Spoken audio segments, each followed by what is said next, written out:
Welcome to the Didi and Lital Show. Advice, thoughts, and stories from a married couple on cybersecurity, technology, and life in general. Now here are your hosts, Didi and Lital. Hello and welcome to the Didi and Lital Show. I'm Lital. Hi, Didi. How's it going? Things are awesome. You have a lot of things going on in sports life. Of course. So first, you know why this week is awesome? Because I am not a Jets fan. I think Monday's night game proved why the Jets and Buffalo will forever suck. Because as if the Patriots game was amazing. Well, it doesn't matter. It doesn't matter. You know when a hunchback is happy when he sees another one. So for us to see basically our two other division rival look like shit is very much fun. So I'll explain. So first, the Jets went out and got the best quarterback still playing. Well, he was the best quarterback still playing for 4 snaps. And Aaron Rodgers blew his Achilles, and my guess is that he will never play football again. He's 40 years old. Achilles repair is a very, very serious injury. I don't see him playing ever again. That's a very Jets thing. A very Buffalo thing is you have them on the ropes. They have a guy that hasn't thrown a real snap in like the whole summer. You're supposed to kick their ass. You're supposed to wipe the floor with them, not throw 4 picks in the fumble. That is impressive. Oh, and have a punt return. That I think was a very Buffalo thing. Punt it to the sideline. Do something. Not punt to the guy that drives it in. So I can't resist, Didi. This was Peyton Manning's reaction to one of Zach Wilson's embarrassing plays. Throw the ball the rest of the game. So far, it looks like he's thrown it 12 times. Yep. Will he reach 25 times? No. No, 3 more at the most. 3 more passes to him. And here comes a play. Here's one of them. Yes, and then he throws. That was horrible. That was horrible. Throw it anywhere. Looks like Kurt Russell in. Okay. I don't know where he was going there, but he just said with such disdain, "Oh, great, run backwards." Yes, this was amazing. This was amazing. Also, he threw a pick that basically, I think, I couldn't even be on the field with these guys. I would have picked this off. He basically threw it at the chest of the defender. This is like really impressive. So before we turn into sports radio, no. We're not sports radio. There's also another thing we need to mention. First, the guy that I'm wearing the shirt of, he did his speech. Tom Brady. You know, this is I'm basically gonna probably have a podcast just dedicated to his speech. Yeah, let's do that. Because his speech, so people can skip it if they are not interested. No. So he basically could have walk on stage and say, "I am the man. Look, the team sucks balls since I left, and nothing's working." And he could have said that, and everybody would have clapped. Instead of that, he said, "We, not I, we built a culture of winning, and I thank my teammates for that." And he basically said that he, together with the team, especially with the veterans that he came in, built a culture that's sustained for 20 years of people that put the team first and put winning first and reject everybody that doesn't want to be this way. I think if you build a company, that's exactly the culture you need to have. Okay, that's like a pitch to start your sales kickoff. Exactly. Company kickoff. Team first, winning second. If you're not on board with team and win, you're not here. Okay, send us the link. We'll put it in the show notes. I think this is the Patriot for life. I don't buy. I think the Jets are going to call him next week, and he's going to be a Jet and have them win the Super Bowl as Isn't a it Jet. your dream? Oh, it's everybody's. It's everybody's dream. You know, he has 1 year left eligibility at University of Michigan. And, and there is actually talk of him going back. That will be insanely funny. That will be insanely funny. And last but not least, Shana Tova. Producer Happy New Dave. Year. Shana Tova. Yes. And as a sports radio host, they fired Chaim Bloom, a Jew, on the new year. John Henry, dude, you could have waited until Yom Kippur ended. The team still sucks. It won't change. So that's kind of a little bit of my... It gives him time to regret and say his prayers. Nah. That's just nasty. It's like firing somebody right before Christmas. That's anti-Semitism. Exactly. That's very bad. If they bring Theo Epstein back, would that make up for it? I think it will. Jew for a Jew. Yeah. I think so too. Okay. Now with that, well, I have news. In the next episode, I'll give you information of where I'm going. But actually, today is my last official day at Hunters, and I want to say thanks for the incredible 3 years that I've been with Hunters. I joined the company early after Series A, and 3 years in startup life, it's like dog life. I feel like it's 30.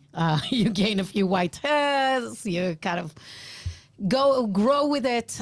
Very proud of the team that I had, all the learnings that I had from them, and I think very proud of the professional and personal growth.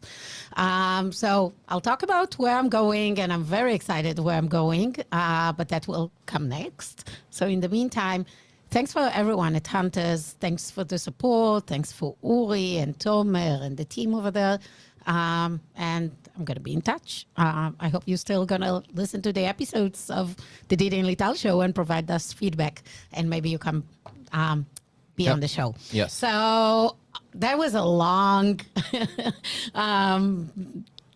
pre-roll for a conversation today. Yes. Which is, Didi, you officially now in Our Cisco employee. week 2 of Cisco employee, maybe 3. This is my first full week as a Cisco employee. Okay.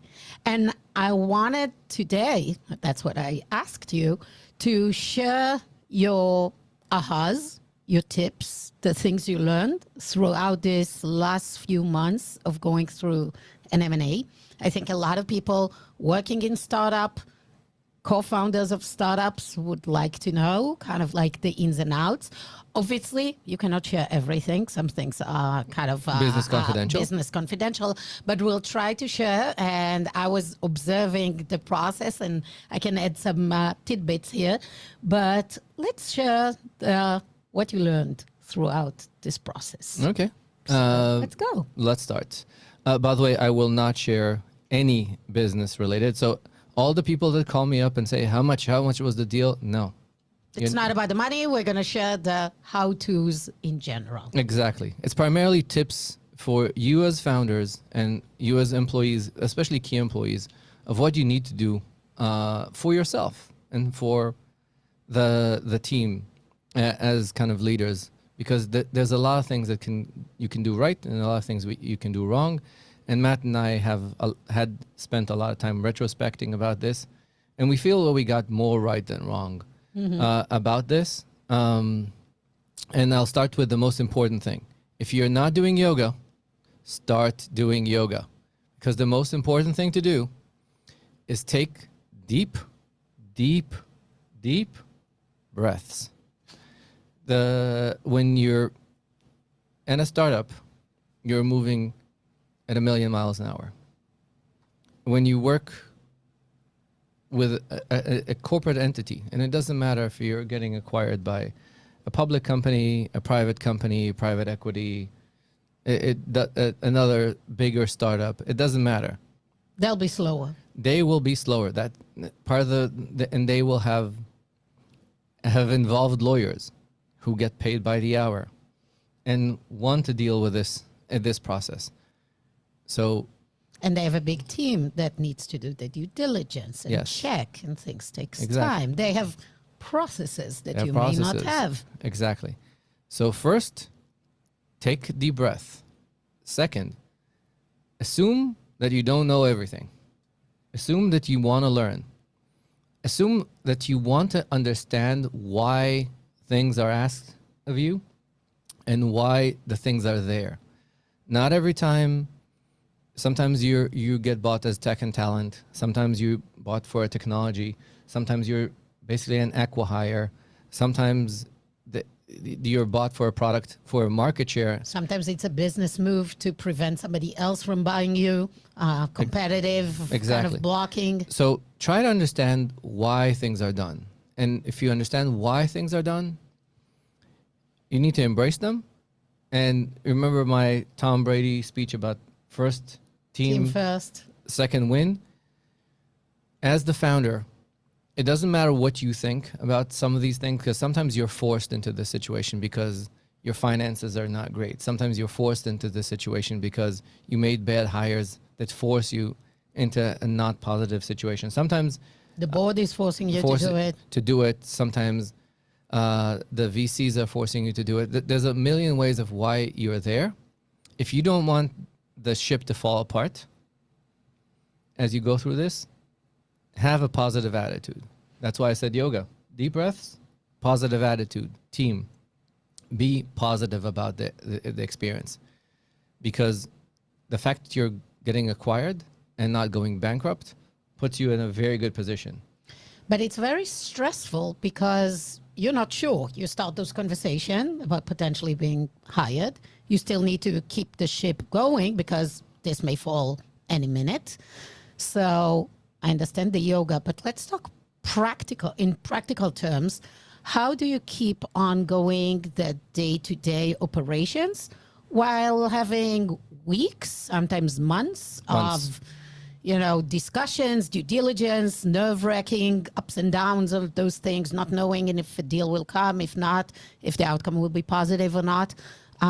You still want to deliver. You still want to keep on selling, ship features and improve your product. So how do you balance it? First, you need a Chinese wall between who is in the know and who doesn't know. You really need to keep that. I know that it's very frustrating and it's really hard because teams are small, especially with startups. Our team was very, very small. But keeping that Chinese wall is like very important because you need the majority of the team to be focused on running the business. Yeah, and not get distracted. And even after the announcement, I want to thank Greg, one of our VCs. He kept saying to me and Matt, guys, this can always fall apart. We know that you don't think so, but you need to trust my experience. Work until even after the announcement. Work until you get the laptop of Cisco shipped to your home. Not even that. Not even that, because if you remember, we got our laptops like a month ahead of time. But even with that, until the minute of the close, don't slap yourself on the back. Don't cheer yourself too much. Run the business as if you're running the business. And sometimes it depends on the size of the acquisition. It could be that even as a big business, you might need to maintain yourself as an independent business for a while. So always think that you're running a business. And having that running a business state of mind is a good experience for you as a whole. And even after the announcement, getting the team to say, hey, we're embracing our new acquirer. We have to be part of the team. We need to be part of the team. But until the moment this closes, we are running a business. And you need to educate, share the message, deal with everything as if you're running a business. And even in the terms of when you close deals, you can't have a deal that basically looks as, hey, everybody in sales is getting fired tomorrow morning, because you won't be able to run your business. If everybody knows that the ship is sinking, people will jump ship. People will look for no places. You need to have things as focused as possible. If you're an employee in a company that gets acquired, so remember when we were talking about startup and your decision about picking a startup, not picking a startup. Well, which startup to join, Yes. what due diligence to do before joining. Yes. And I was very, I wouldn't say negative but I didn't put the financials as the number one reason, and I still don't put the financial as the number one reason. To join a specific company. To join a specific company, but it doesn't excuse you from understanding your financials. People expect, hey, we got bought, money's going to fall out of the sky, rainbows and unicorns, and sometimes that's not the case. You need to understand first, what's the country you live in, what's the state you live in, their restrictions and regulations. Massachusetts is not called Texachusetts for no reason. There are things you need to understand about how the tax situation is in where you are. If you want to relocate to the new company that just acquired, you understand if you're going to get double dinged. If you do a reload between US and Israel, one way you get double dinged and one way you get triple dinged. So be aware of how taxation works. There's also this thing called double trigger. I think you and I have been talking about the double trigger for a Yeah, while. I'm not sure we mentioned it here. So that's something that is important. Not everyone understands it. Let's talk about that. That's something that when you join a company, when you are, discussing your terms, when you're getting your offer letter, you can negotiate to add it. It's typically not for every employee. It's more for management, but sometimes employees can also add this kind of clause. So let's talk, what's a double trigger? It means that if two events happen, conditional events, you will be fully vested. Meaning that all the potential options that you will have, usually it's 4 years vesting, will become ready for you to execute on. Yes. And by the way, when you talk about options, you need to understand when you join a startup, are you getting options? Are you getting stocks? Are you 83B? LSUs, NSOs, ISOs, all this, there are tax implications. So For every one of them, check with people that understand, talk with your tax person. attorney. Talk to your tax person. Talk to your tax person. And always don't create massive tax events. Try to break them down into parts. Yeah, but let's talk for a second. There are positions that typically are not retained when a big company buys out a smaller company. For example, I'm in marketing. If my startup is being bought by a giant, they already have a very big marketing team. They may not need another marketing, high-level ranked marketing person to join. It is very often that GTM teams, marketing, sales, sometimes finance, the attorney of the company, so on, will be let go. You may get, they will make you a whole financially. Maybe they pay you some severance. You also want to be paid with your stock options. The double trigger is something that will say the first trigger, the company is being bought, there is a liquidation event, and then if they decide to terminate you or demote you in what is called good reason, reasonable demotion. So you're a CMO. If somebody turns you from a CMO to an individual contributor, for example. Yeah. So you can negotiate when you join a company. So in the case of an acquisition and you being fired, all your stock options will be vested and you'll be entitled to get them and get a whole, also not just on severance package, but that will be part of it. So that's something to think about, because in case of acquisition, not everybody stays in. But I want to, that brings me to this kind of like, I think the typical thought of, oh my God, a company is now bought for $500 million. We are all going to be rich. We're going to get shitload of money. It's $1 million in my bank now. This is not the case. Regardless if this is the case. No, but I want to explain to people, because like you read in the news, company X got bought. The numbers are kind of crazy. And every financial advisor in Massachusetts calls you.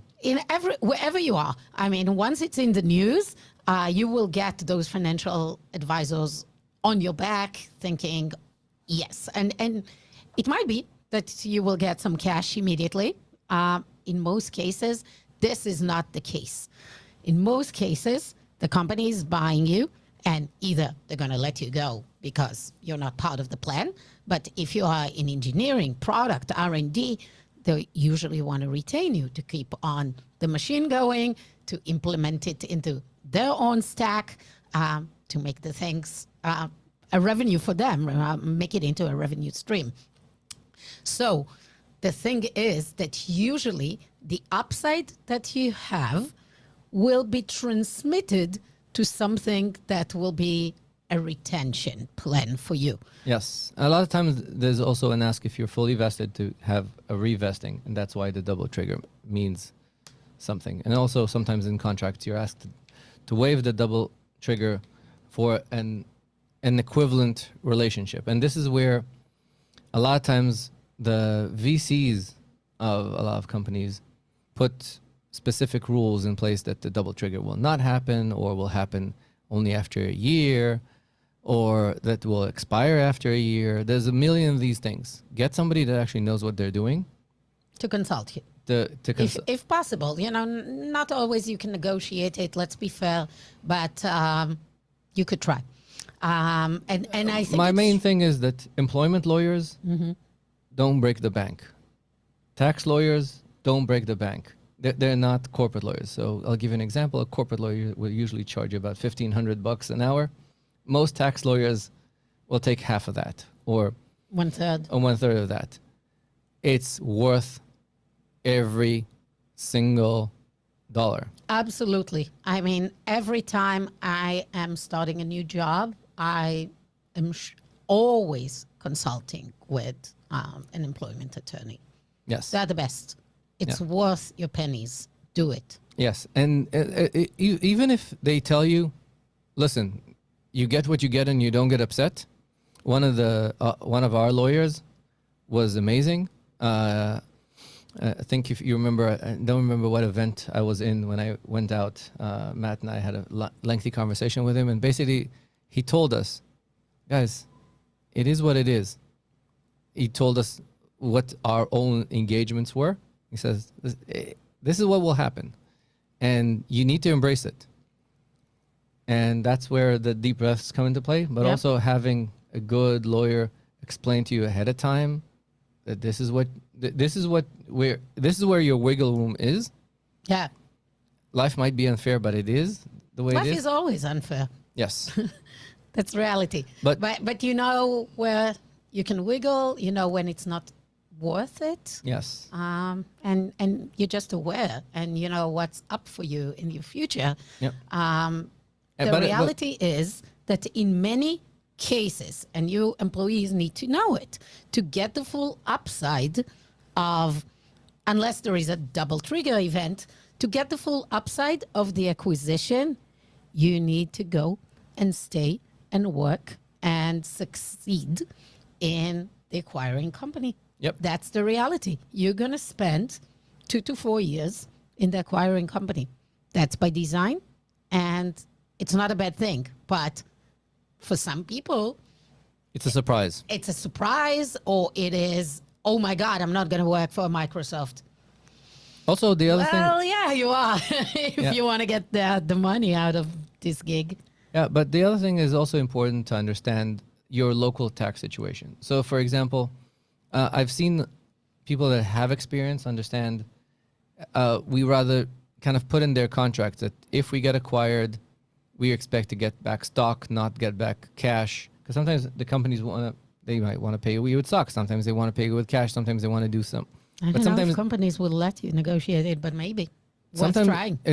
In Israel, it's really impactful because with cash you get 60% tax. Yeah, that's true.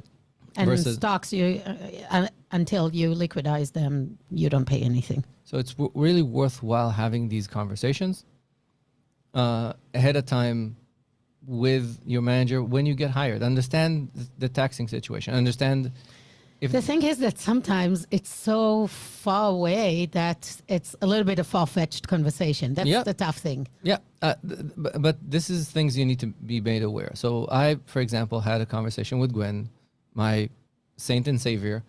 Your CFO. Our CFO, amazing. I don't think I would have survived this whole thing without her. When I was getting another round of options, I said, I don't want to pay a lot of taxes for funny money. And lo and behold, it didn't turn into funny money. So it's something that you need to have these conversations and be aware with yourself what you want to do and what you don't want to do. And so you don't have buyer's remorse. Yeah. And a lot of times it's just having a good state of mind. I'm going back and back and back to having a good state of mind. The other thing is, as you get integrated, because we've talked about the money a lot, I want to also talk about the not money part. Yeah, let's do that. Enough with the money. Yes. There's also a lot of things you need to understand and try to understand from like day one. Some of your vendors, and this is why I'm changing from the acquiring company who is, by the way, has been treating us amazing. This is really important to say. This has been exceeded all expectations. So it's important to mention that. Second, your vendors are going to be broken up into two types of vendors, and I'm going to call out the good ones and I'm going to call out the bad ones. Okta, you suck. So this is important. What do you mean? So Okta is trying to gouge us until the last second to pay startup prices and not pay Cisco prices.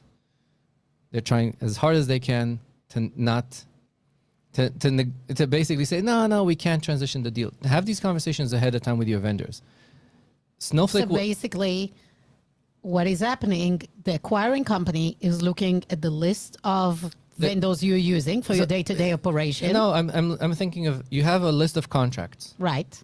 And they will expire, change, happen. Something will happen. Mm-hmm. So AWS and Snowflake are great.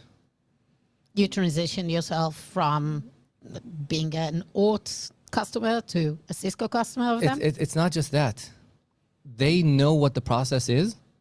To offboard you from being Ort to help you become a to help you Cisco. do this. Okay. So your acquiring company usually will have a team that knows these things, Okay. and they will try to help you. But not every vendor is in their books, or even their top priority. Sure. Sometimes your contracts will expire. Sometimes your contracts will expire during the negotiation. Sometimes your contracts will expire after the negotiations. Remember, run a business. So in our world, you can see that some vendors they embrace the change and they understand that this is a great opportunity. So Of course, now they have a foot in the door to get into Cisco. it's not just, let's leave Cisco out. Really, let's leave Cisco out. Okay. I'm thinking of the vendor, and Yeah. regardless of, it's an opportunity. So our big boss Tom had a really good saying. He said, "Listen, now that you're in a big company, more likely than not, if you want to hire somebody, it will take you 6 times as much as it did before. Sure. But you will right now. You need to fight tooth and nail for every single customer that comes through the door. Mm-hmm. We're going to come in with an amazing sales force that's a machine, and it's going to sell your stuff like there's no tomorrow." Now, the vendors that have a brain understand that the deals that they've struck with us don't matter anymore, because if we would exceed all expectations, we would have had 3 million ARR, 5 million ARR. We would sell to 20 customers, 50 customers. We would consider, if we sell tomorrow morning to 50 customers, you heard Alex last time we talked to him, he has 30 customers. This is like big deal for a Series A company. Mm-hmm. For when you go into a bigger company, your capacity is going to grow, and in the path that you don't expect it to be. So the business for all your vendors is going to grow. The business is going to be a lot more significant. Right. And they need to, and the ones that have a good structure in place understand that, remember the win as a team? They understand that the individual sales guy might not be as compensated as he did, but the company as a whole is going to make a lot of money. So what's your advice? My advice is have for the companies handling all the vendors. So understand, give your vendors heads up ahead of time, assess if they are friendly or not, and understand the situation or not. Mm-hmm. If not, talk to somebody on your acquiring company's side and have them bring down the hammer, because more likely than not, they will have a bigger hammer than you. Let me ask you one last question before we finish this conversation for today. Tips and ideas for how to merge into the culture and the team of the acquiring company. And you and your team, many of you already know a bunch of people, so it might be easier, and you've been working, so you know the culture as well. So think a little bit about those in your team that never worked for Cisco. How are they doing, and what tips do you have for this thing to work? Because at the end of the day, it's a people thing. Yes. So first, I do give kudos to Cisco that really invested in us. A whole team came over to welcome us in. And You flew all your team to Boston, We flew- actually. we flew all our and team to the Cisco Boston. team came in to meet with all of you. to meet with us. So maybe that's something for do a company gathering if Yes. you can, Yes. if it makes sense. It does. And also to start embracing, you remember we said that you need to run the business as if it's a business. Yeah. But between announcement and close, take the time, share the culture, share the things, like at least a couple of tidbits of things that are valuable. There are things that a lot of the bigger companies invest in. If you remember, we were talking about your career choices, work in big company, work in small company. Help the team embrace the culture. If there's local presence, start commingling the teams. Get people to know people, to understand, to come into the office. We came into the office, understood how our office life is going to look like if there's going to be an office. We had a lot of these things that slowly brought us, and this, again, credit to the team in Cisco that really helped us from, it was Andrew and Johanna and a few others that basically from day one were using the big company nomenclature and language of culture, of the inclusive culture, to kind of embrace us. And it made it a lot easier for me as a manager to start using the same language and getting the team excited that this is good for them, that the language is good, because your excitement as a leader and your willingness to embrace the change, that you're no longer the big fish in a small pond. Yeah, and this thing, 3-letter acronyms, nomenclature, is a big thing in most corporates. Yes. So I think that the faster the team learns it, it becomes, it's like we come from the military, right? Yes. It's like once you join the army, you are part of the lingo. Your You world need to know the lingo. Your world turns into TLA, but you need to embrace this and kind of get the team to understand. Like Tom came in and told us, listen, this is the key value. Ingrain that you get with the culture and the change, you are getting a lot of value. Yeah. And because you are getting a lot of value, you need to embrace this. There's also another thing that I always tell people when you work in a big company. Sometimes you need to walk slow to get there fast. If you try to fight the system, you're wasting time. It will break. It will break you. It will break you. It will break you. You need to embrace how the cadence works. Embrace how the system works. And a lot of times if you embrace it, things will actually break your way, because you just need to understand. And the other thing that is really, really important is something I taught you. Lital came back in one of her first times. I don't know if it was new to Rapid7 or old to Procter & Gamble, and said, the company is this, the company is that, the company is this. I said, there's no company. There are people. Don't say it is like this. Use the name. And when you use the name of the person that is the challenge, sometimes it will pop up that they're not actually embracing company processes, that they're actually a hinder in the company's policy. Sometimes it helps you understand that it's not the company, it's individuals. Companies are made out of individuals, and you need to see if the person is embracing the company's culture. And if he is, then it is a problem. But if he's not, or she's not, then it's actually in your favor to understand the company culture, because using company language, like the key values, like one of the things that I like in our key values is, I think it's being unnecessarily kind or extremely kind. By the way, kind doesn't mean be a pushover, but it means there's a way to say this, even when you're right. There's a way to say this. And sometimes you need to think of positive feedback versus, oh, this sucks and this is a problem. No, think of, if we do this, we can achieve our goal this way. And if you embrace, and if you speak to people and say, listen, we embrace this value, and you're not showing me that you're embracing this value. Am I reading this wrong? Sometimes they'll catch themselves and say, oh, yeah, you're actually right. So understand the company values, understand the language. Embrace it. It's a common language. The values of large companies serve as a common language to decide on actions, decide which actions are not a good fit. So they're in your favor. Use them. Yes. So for those of you that are undergoing M&A these days, a lot of companies are now announcing mergers, acquisitions. If you have other tips about it, you've seen the stuff, please write to us. We would love to share it. We'd love to share it on social. Didi will go through this experience, and maybe we'll have like 2-3 months in, kind of like an update of what else you learned along the way, because M&As takes time, and they're not always successful because some things come in the way and break.